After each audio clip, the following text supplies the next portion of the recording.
Hey, how's it going, guys? It's Nate here. And Skyrim is by no stretch of the imagination a tiny game. Quite the contrary, in fact. Upon its release just under 7 years ago, The Elder Scrolls V was among the biggest titles available. Alas, Skyrim is so massive that even all this time later, many of the game's hidden secrets, Easter eggs, references, and subtle nods remain undiscovered by much of her player base. With thousands upon thousands of hours in, even I myself still get surprised from time to time. So what better way to spend the day than taking a look at some of the game's most interesting and elusive facts, as we dive into yet another 10 tiny details you may have missed in The Elder Scrolls V Skyrim. Part 38. Starting off, Thirskmead Hall is a large isolated hall on the island of Solstheim. Originally constructed hundreds of years ago, it has been consistently inhabited by a group of Nords, until relatively recently, when the building was stormed and captured by a small legion of Reiklings, and its Nordic owners were driven out, and are now living in a nearby makeshift camp, plotting to take back their home. This is the basis of the quest, Thirsk Hall, where the Dragonborn may choose to assist the Nords in retaking Thirskmead, or instead, side with the current Reikling occupiers, and destroy what little remains of the Nordic forces, securing the goblins' hold on the location. Well, what you may not have known is that depending on how you approach this quest, the leader of the Nordic exiles, a woman named Behold the Unworthy, will actually undergo a name change. If you choose to align with the Nords and retake the Hall with them, and ultimately allow Behold to remain their leader, you can intervene and prevent that from happening.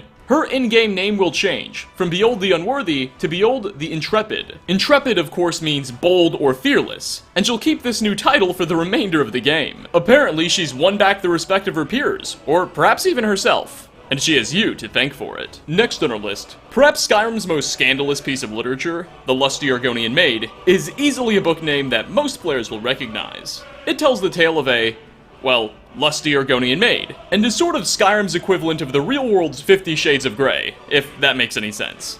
In the world of Nirn, the novel series is certainly a controversial one, while it appears this franchise has a rather unlikely fan. As if the player encounters Alfield Battleborn, a young Battleborn farmer, and Begret Battleborn, the clan's elderly matriarch, you may hear the following rather humorous conversation. Take a listen. So, what book should I read to you tonight? How about The Lusty Arconian Maid? Mother? You've got no sense of humor, you know that? Why don't you pick up where you left off with the real Baranziah? If only they weren't being sarcastic. What an even funnier tale that would be. Coming at number 3, speaking of inappropriate books about Argonians, the Dawnguard DLC didn't just introduce a new quest line and some new dungeons concerning the battles between the living and undead, but it also added in 2 new books to the game. One of those literary works being The Sultry Arconian Bard, which is effectively a parody of The Lusty Arconian Maid, but instead it's about a bard. The funny thing about this new book is that there's only 2 copies in the entire game once Dawnguard is installed. One will spawn at Fort Dawnguard, and another can be found at Helga's bunkhouse in Riften. It won't even spawn in the inventories or chests of merchants or vendors, so it's truly a rare thing to come across. Additionally, this parody title also has a different author than the original, implying that there are multiple different writers of this genre in the Elder Scrolls, competing with each other. So, food for thought. Also, this is terribly unrealistic, as by now one surely would have sued the other for copyright infringement. For 4th spot, we have the tragic tale of Drocht. His skeletal remains can be found within the ruins of the Dwarven Tower of Mizark, which is, in itself, located within Blackreach. The Tower of Mizark plays a small role in Skyrim's main questline, as it's built around a large ancient contraption that Dwemer used to read Elder Scrolls without messing up their eyes or dying. Towards the entrance of the tower is a small camp, probably where Drocht was living prior to likely starving or succumbing to the elements. Near his bones lies his journal, which documents the poor Nord's unfortunate fate. Apparently, he was sold directions to this strange machine by a Khajiit merchant, who also provided him with a lexicon, an item needed to make it function properly. But little additional context. You see, there's a big puzzle that Drocht would have had to solve, and he simply couldn't have done so. But of course, he didn't know this, and Drocht, being adventurous and curious, also perhaps expecting to find something of value, soon journeyed across Skyrim's tundra and into Blackreach, where he almost immediately found himself being pursued by a pack of wolves and some Falmer. Lucky for him, he still managed to make it to Mizark's tower and shut himself inside. But now he was trapped. Unable to solve that puzzle and make the lexicon actually do anything, the poor man effectively had to wait in here until he passed away due to either a lack of food or maybe patience. Thankfully, you know how lexicons work and can finish what he started. Provided you've progressed far enough into the game's main questline, that is. Halfway through at number 5, Harmugstall is an old ruined fortress in the Reach. When you first enter, you'll walk in on an adventurer battling a couple of somehow enchanted frostbite spiders.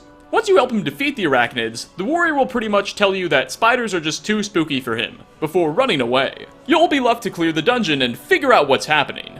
Eventually, after carving your way through dozens of 8-legged, somehow magically enchanted creepy crawlies, you'll get to the end of the fort, where you can find who's responsible for creating these creatures. An Altmer by the name of KORNALUS will be standing in front of a small cage with a number of spiders within it. Nearby will be an experimental table with another dead frostbite spider. It seems this strange high elf has been successfully trying out different methods of enchanting the creatures, as if they weren't spooky enough. As soon as you approach him and are detected, KORNALUS will turn hostile, saying, "How did you make it this far?" And you'll have to murder him to death. But here's where stuff gets interesting, like magical insects aren't already. But on KORNALUS' body, he carries an item called KORNALUS FREYS Key, which opens a nearby chest, suggesting the dude's surname is Frey. This is later confirmed by the creation kit. Frey is of course a last name shared with the prominent Thieves Guild leader, Mercer Frey. Korn, yes that's what we're calling him, does look to be the only other character in the entire Elder Scrolls universe that bears this surname, but doesn't seem to have much to do with Mercer. Considering the pair are of entirely different races, it's possible Frey is more like a title than a family name. And if it is a family name, well, then that's just a little weird. Sixth, during Sheogorath's Daedric quest, the Mind of Madness, the player ventures to the Daedric Prince of Insanity's Plane of Oblivion, in an effort to convince the god to return to one of his followers. But when you first arrive and are brought to Sheogorath's realm, you'll notice that he's talking to another character, named Pelagius III. As soon as you interrupt and speak to Sheogorath, Pelagius will disappear, and the quest will begin in earnest. But if you allow this dialogue to simply run its course, and let the two chit-chat without interrupting first, you may hear Sheogorath say the following. You are the best septum that's ever ruled. Well, except for that Martin fella. But he turned into a dragon god, and that's hardly sporting. You know, I was there for that whole sordid affair. Marvelous time! Butterflies, blood, a fox, a severed head, ho, and the cheese! To die for. These are all of course references to the Elder Scrolls IV Oblivion, and describe many of that game's events. Martin Septim was a prominent character who sort of saved the world. The butterflies are a nod to a prominent moment in the Shivering Isles DLC. The fox references the Grey Fox in Oblivion's Thieves Guild questline. The severed head is a nod to the Dark Brotherhood questline in Matteo Bellamont. And the cheese, well, Sheogorath just really had a thing for it in Oblivion. Regardless, it's nice to know that hundreds of years later, the Daedric God of Insanity still has a strong memory. Next, while on the subject of Daedric gods and their references to the last Elder Scrolls game are fresh on our minds, towards the end of Sanguine's Daedric quest, A Night to Remember, which concerns the player's affairs after awaking from a blackout, during which you committed a variety of shenanigans you don't exactly remember, and now have to pick up the pieces, you'll be teleported to Sanguine's portion of Oblivion for yourself, where the Daedric god will commend you for being so entertaining after interrupting his party, specifically comparing you to a previous event that occurred some time ago. I really just needed something to encourage you to go out into the world and spread merriment, and you did just that. I haven't been so entertained in at least 100 years. This may in fact be a callback to Sanguine's Daedric quest in the Elder Scrolls IV, wherein the hero of Kvatch had been sent by him to crash a small dinner party at a castle inhabited by several of Sanguine's worshippers. Alas, centuries later, much like Sheogorath, Sanguine hasn't forgotten the player from Oblivion. We can only hope that the Dragonborn will be so fortunate, and will too remain in their memories. Coming at number 8, east of Deepfolk Crossing in the Reach, lying on the banks of a river for the Dragonborn to happen upon, is the body of an unnamed adventurer, seemingly just washed up on the shore.